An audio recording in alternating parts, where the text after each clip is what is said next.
Hello. ഇന്ന് നമ്മുടെ ഒരു ഒഴിവ് ദിവസമാണ്.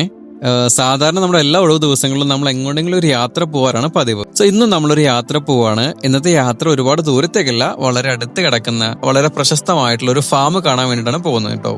പക്ഷെ ഇതൊരു വെറും ഒരു ഫാം അല്ല കേട്ടോ. ഇതിന് 300 വർഷത്തോളം പഴക്കമുള്ള ഒരു ഫാമാണ്. ഇതിന് പറയാൻ കുറെ കഥകളുണ്ട്. ആ ഒരു ഫാമിലേക്കാണ് നമ്മൾ ഇന്ന് യാത്ര പോകുന്നത്. അപ്പൊ നമുക്ക് അതിന്റെ വിശേഷങ്ങൾ കാണാം. എല്ലാവരും കൂടെ കുടിക്കോ. മല്ലു ഇംഗ്ലണ്ട് ഡയറീസിന്റെ പുതിയൊരു എപ്പിസോഡിലേക്ക് എല്ലാവർക്കും ഹൃദ്യമായ സ്വാഗതം.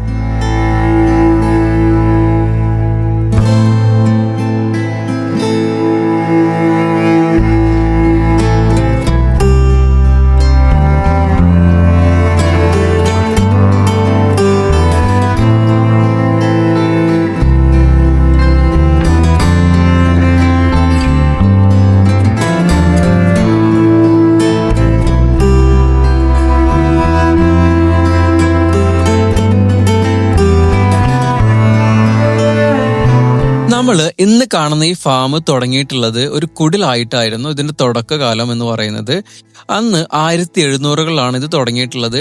ആ കാലത്ത് നിലനിന്നിരുന്ന വളരെ വിചിത്രമായിട്ട് നമുക്ക് തോന്നാവുന്ന ഒരു നിയമം ഉണ്ടായിരുന്നു.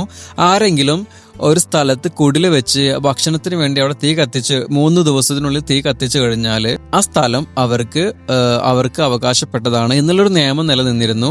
ആ നിയമത്തിന്റെ പിൻബലത്തിലാണ് ഇവിടെ ഒരു കുടില് രൂപീകൃതമായിട്ടുള്ളതും പിന്നീട് കാലക്രമേണ അതൊരു ഫാമായിട്ട് പരിണാമപ്പെടുകയും ചെയ്തിട്ടുള്ളത്.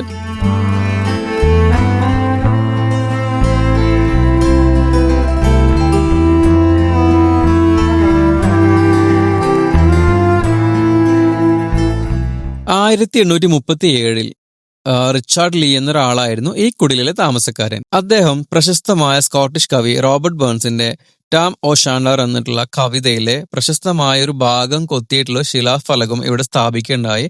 അതുമൂലമാണ് ഈ ഫാമിന് പിന്നീട് പിൽക്കാലത്ത് ഈ ടാം ഓ ഷാൻഡർ എന്നുള്ള പേര് വരാൻ കാരണം.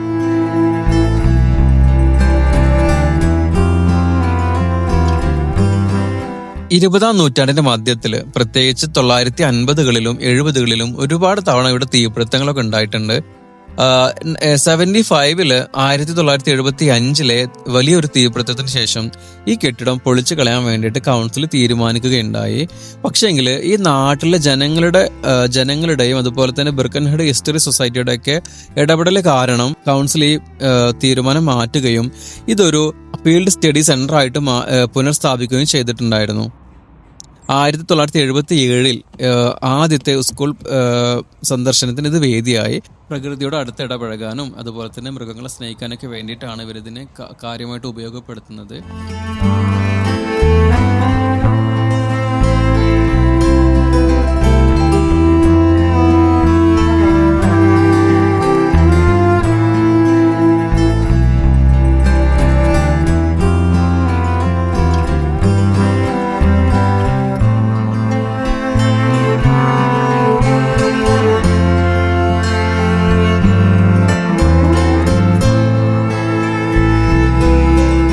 അങ്ങനെ 1986 വിറാൾ അർബൻ ഫാം അസോസിയേഷൻ രൂപീകരിക്കപ്പെട്ടു.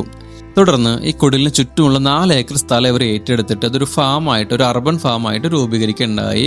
എല്ലാവർക്കും ഫ്രീ ആയിട്ട് ഇവിടെ സന്ദർശനത്തിന് വരാം എന്നുള്ളതാണ് മറ്റൊരു പ്രത്യേകത എന്ന് പറയുന്നത്. അങ്ങനെ ഒരുപാട് ചരിത്ര സംഭവങ്ങളുള്ളൊരു ഫാമായിരുന്നു അത്. നമ്മളിതൊക്കെ ചുറ്റിക്കണ്ടു. മക്കൾ ഒരുപാട് ഹാപ്പി ആയിരുന്നു. അങ്ങനെ ഒരുപാട് മൃഗങ്ങളൊന്നുമില്ല, ബട്ട് നമുക്കൊരു ഹാഫ് ഡേ ഒക്കെ സ്പെൻഡ് ചെയ്യാൻ പറ്റിയ സ്ഥലം കൂടെയാണ് കേട്ടോ അത്. നമ്മുടെ വിറാലിൽ തൊട്ടടുത്ത് കിടക്കുന്ന സ്ഥലം നമ്മുടെ പല മലയാളികൾക്കും അറിയുണ്ടായില്ല. അപ്പോൾ നിങ്ങൾക്ക് മക്കളൊക്കെ ആയിട്ട് ഒരു ഹാഫ് ഡേ, ഒരു ഡേ ഔട്ടിങ്ങിനൊക്കെ പോകണം എന്ന് തോന്നുകയാണെങ്കിൽ ജസ്റ്റ് ഇവിടേക്ക് വരാം. മക്കൾക്ക് വളരെ ഇഷ്ടപ്പെടുന്ന ഒരു സ്ഥലം കൂടാണിത്. വളരെ ക്വയറ്റായിട്ട് വളരെ ശാന്തമായി കിടക്കുന്ന ഒരു സ്ഥലമാണ്. വലിയ തിരക്കൊന്നുമില്ല. നമുക്ക് എപ്പോൾ വേണമെങ്കിലും വരാം. ഫ്രീ ആണ്. 9 to 4 വരെയാണ് ഇതിൻ്റെ പ്രവർത്തന സമയം. അപ്പോൾ നിങ്ങൾക്ക് ആർക്കെങ്കിലും വരണം താല്പര്യം ഉണ്ടെങ്കിൽ, എന്തെങ്കിലും ഡൗട്ട് ഉണ്ടെങ്കിലൊക്കെ ജസ്റ്റ് ഇന്നൊന്ന് കമൻറ്റ് ബോക്സിൽ അറിയിച്ചാൽ മതി. ഞാൻ ഡീറ്റെയിൽ ആയിട്ട് പറഞ്ഞു തരുന്നുണ്ട് കേട്ടോ.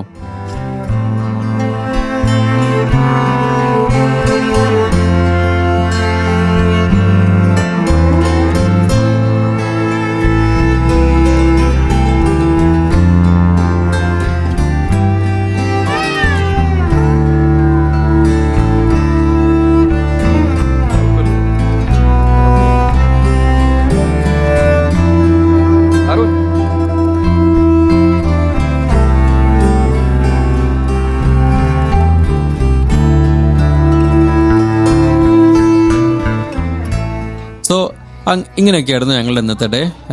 അപ്പം നല്ല അടിപൊളി ഡേ ആയിരുന്നു. സോ നമ്മൾ വീട്ടിലേക്ക് യാത്ര തിരിക്കാൻ പോവുകയാണേ. അപ്പോൾ അടുത്തൊരു വീഡിയോ ആയിട്ട് കാണുന്നവരെ എല്ലാവർക്കും ബായ്.